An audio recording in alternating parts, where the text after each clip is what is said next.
Hello everyone and welcome back to Whisky Wednesday. Doing something we haven't done for quite a long time this week, and that is talking about Indian whiskey. Specifically, it's a bottle you may have seen pop up on a few other reviews channels already. It is this thing, Indri, which in my accent sounds like injury, but it's not, it's Indri, I-N-D-R-I. It's a little village at the foothills of the Himalayas where the distillery is based. Like all Indian single malt whiskey, this is made in the same way Scotch whiskey is. With the big exemption really being the heat in India, which I'll come back round to in a minute, as well as using 6-row barley. When I first started learning about Indian whiskey, Amrut was my sort of platform into it. Still love it to this day, although sadly haven't been able to afford a lot of their newer bottlings. This is natural colour, non-chill filtered, and 46%. It's also called the Trini. Pretty easy to explain that one. It's the 3-wood variant. It's ex-bourbon, Pedro Jimenez, and French red wine, I believe it is. Well, it just says French wine, but based off the smelling notes and the tasting notes, because I've had a big chunk of this already, I would assume it's red wine. But yeah, it's rather this beautiful kind of packaging. It's got this excellent logo. If the camera will focus, you would know it's on a bar. It's a particularly tall bottle. This is the tube that it comes in, even taller. I'm ignoring the tasting notes on the back of there. This is batch number 3 from November 2022. 46% ABV, as I've already mentioned, but for some reason they've chosen to use the old sort of empirical thing of 80.5 proof. With the whole like 105 being 60%, 46% would be 80.5. But that's quite interesting. Quite a stunning colour. This is a white wall behind me, there's no sort of trickery there. But this beautiful kind of dark orange colour to it. Heat. Let's talk about heat. There is one thing on the back of this box which I take a little bit of a grey area legally with. The extreme temperatures of the northern plains help our whiskey to mature faster naturally. The mature bit of that sentence. A year in India is the same as a year in Scotland, as the same in Ireland. The heat is the most important part of that. It's why Scottish and Irish whiskey can get to such old styles of 30, 40, 50. The heat in India and Taiwan, sometimes Japan, Kentucky, other states in America, whiskey that's made in Africa. The whiskey doesn't mature faster, because I think the use of the word mature instigates that it ages quicker. It doesn't age quicker, it just gains more wood interaction. It's almost like any sort of motor racing. You know, the hotter your tyres are, the faster you will go. The colder your tyres are, the slower you will go. So I just think, you know, saying help our whiskey to mature faster, a little bit of possibly an idiosyncrasy in Scotch whisky jargon, but anyway, I'm just kind of getting a bit nitpicky there. It is a brand new product. This thing only costs about 40 quid. With shipping, call it, I think shipping's more expensive now than it used to be. With shipping, call it maybe 45, 46. But anyway, if I'm using the lid from the tube to cover the glass because it's British summertime and there are literally like a million flies in my house. Beautiful colour. Still got that wonderful orange accent in this glass rather than in the bottle. And then to smell,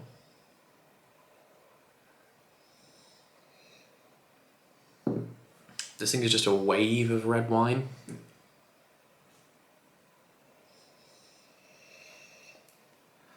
And bourbon too. The sherry might be a little bit lost, or it's just adding to the sweetness of the bourbon and the wine. The nose is full of these kind of boiled toffee, kind of, you know, those hard candy boiled toffee sort of things. Mint, toffee again, like the actual flavour of toffee itself.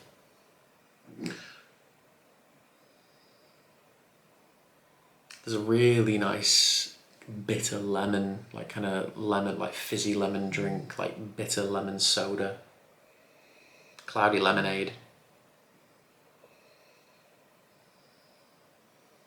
Pineapple. I think with all Indian whiskey I always get something like vaguely exotic, but there is a really nice pineapple note in this.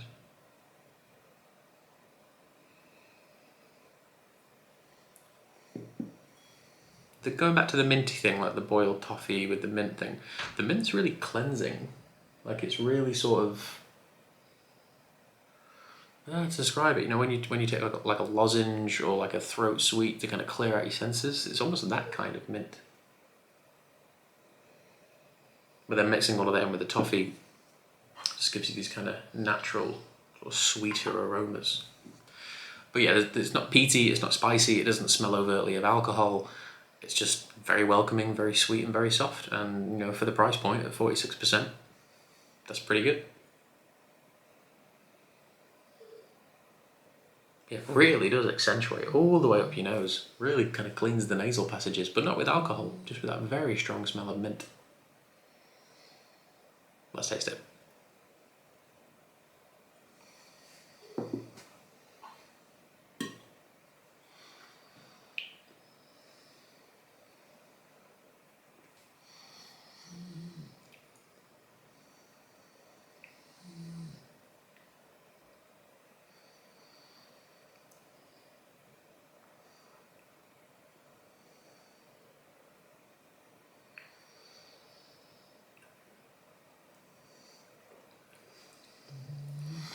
The sweetness is wonderfully cut through by some very nice toasty wood spices, which again, as you would expect with a higher temperature in the country that it's distilled and matured in, yeah, you get more colour, yes, you get more flavour.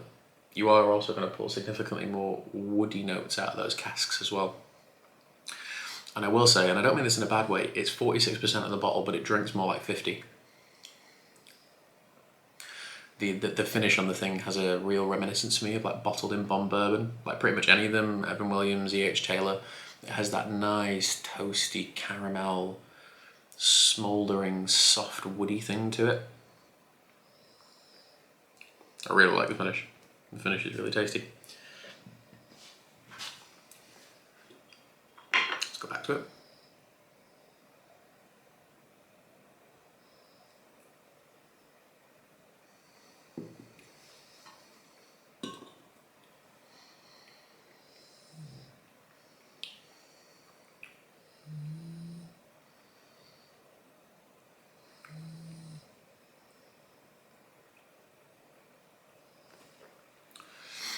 Regarding the taste, because I really like the finish, but the actual physical taste itself, you are getting an element of youthfulness.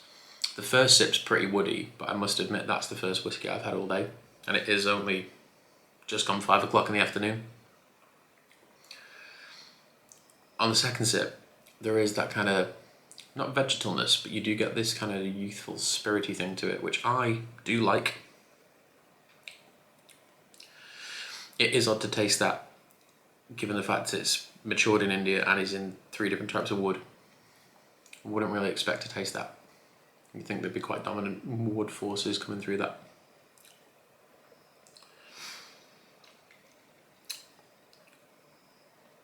And then again, that finish, it's that beautiful, like, soft warmth of higher strength. I think this is the only whiskey I've ever tried in my life where it says it drinks higher than it states on the label. It's not a bad thing at all. Or it certainly tastes that way. I'll do a third one. Delve into this a little bit more.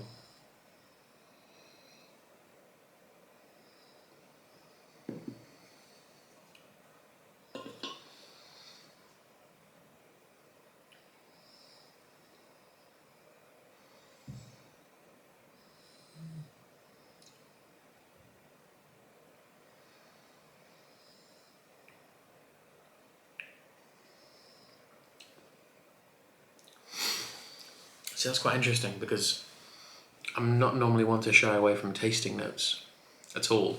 In fact, there are some which I'm quite pleased with myself that I still haven't read.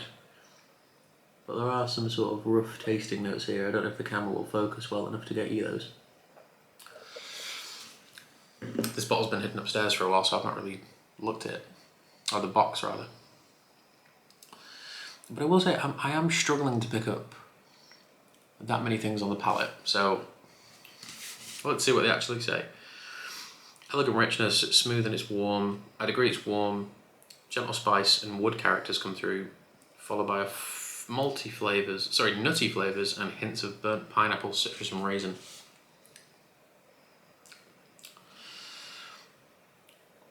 I smell pineapple. I certainly get the wood and I get the gentle spice. I don't really get much else though.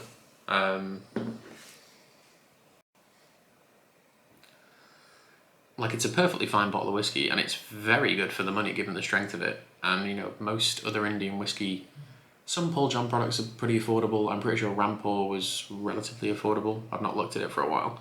Amrut tended to be like a little bit more expensive, by like £10.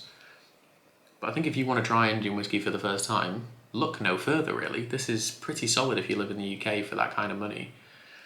What I will say is you're not going to get the biggest depth of flavour when you taste it. It's warming and it is rich and it does have some really nice woody oakiness to it, but you're not going to be inundated with flavour, which again I find pretty unusual given it's been in 3 casks and is matured in India. But the finish is delightful. Like, I could chew in that finish all day. Really, honestly does remind me of like E.H. Taylor, which also has always had like pineapple-y notes to it as well. Love the nose though. The nose is pretty stunning. You go back to it, you're still getting that kind of blackcurrant, minty, mentholy, toffee mintiness. Said minty and mentholy a lot there. Anyway, I'm rambling. Scores. I'm going to give this a solid 7.5. It would have been a 7, but I do honestly quite like the finish of this a lot, and this will probably be currently my sort of go-to whiskey for the rest of summer. I don't have to think about it. There's a lot of information on this tube, like it is littered with information, and there's even like awards and stuff on the side of it. But yeah, it's good, it's tasty, it's got an excellent price point, and the finish is pretty awesome. But yeah, it's a 7.5 from me. But certainly if you have never tried an Indian whiskey, look at Indri. I think this is the only bottle that's currently available in the UK, but I'm assuming they've got a little bit more in their back pocket as well. But yes, thank you all for watching, and I'll see you next week. Cheers.